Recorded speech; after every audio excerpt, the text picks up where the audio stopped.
pas, une monstrueuse araignée de mer, haute d'1 mètre, me regardait de ses yeux louches, prête à s'élancer sur moi.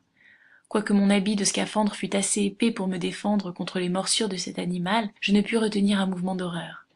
Conseil et le matelot du Nautilus s'éveillèrent en ce moment. Le capitaine Nemo montra à son compagnon le hideux crustacé, qu'un coup de crosse abattit aussitôt, et je vis les horribles pattes du monstre se tordre dans des convulsions terribles. Cette rencontre me fit penser que d'autres animaux, plus redoutables, devaient hanter ces fonds obscurs, et que mon scaphandre ne me protégerait pas contre leurs attaques. Je n'y avais pas songé jusqu'alors, et je résolus de me tenir sur mes gardes. Je supposai, d'ailleurs, que cette halte marquait le terme de notre promenade. Mais je me trompais, et au lieu de retourner au Nautilus, le capitaine Nemo continua son audacieuse excursion. Le sol se déprimait toujours, et sa pente, s'accusant davantage, nous conduisit à de plus grandes profondeurs. Il devait être à peu près 3 heures quand nous atteignîmes une étroite vallée, creusée entre 2 hautes parois à pic et située par 150 mètres de fond. Grâce à la perfection de nos appareils, nous dépassions ainsi de 90 mètres la limite que la nature semblait avoir imposée jusqu'ici aux excursions sous-marines de l'homme.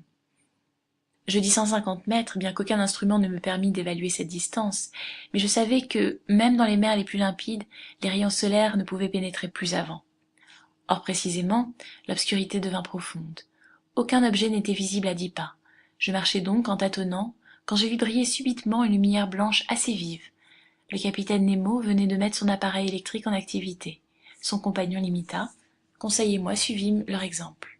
J'établis en tournant une vis la communication entre la bobine et le serpentin de verre, et la mer, éclairée par nos 4 lanternes, s'illumina dans un rayon de 25 mètres. Le capitaine Nemo continua de s'enfoncer dans les obscures profondeurs de la forêt, dont les arbrisseaux se raréfiaient de plus en plus. J'observai que la vie végétale disparaissait plus vite que la vie animale. Les plantes pélagiennes abandonnaient déjà le sol devenu aride, qu'un nombre prodigieux d'animaux, zoophytes, articulés, mollusques et poissons y pullulaient encore. Tout en marchant, je pensai que la lumière de nos appareils Ruhmkorff devait nécessairement attirer quelques habitants de ces sombres couches, mais s'ils nous approchèrent, ils se tinrent du moins à une distance regrettable pour des chasseurs. Plusieurs fois je vis le capitaine Nemo s'arrêter et mettre son fusil en joue, puis, après quelques instants d'observation, il se relevait et reprenait sa marche. Enfin, vers 4 heures environ, cette merveilleuse excursion s'acheva. Un mur de rochers superbes et d'une masse imposante se dressa devant nous. Entassement de blocs gigantesques, énormes falaises de granit, creusées de grottes obscures, mais qui ne présentaient aucune rampe praticable. C'étaient les Açores de l'île de Crespo. C'était la terre. Le capitaine Nemo s'arrêta soudain. Un geste de lui nous fit faire halte. Et, si désireux que je fusse de franchir cette muraille, je dus m'arrêter. Ici finissaient les domaines du capitaine Nemo. Il ne voulait pas les dépasser.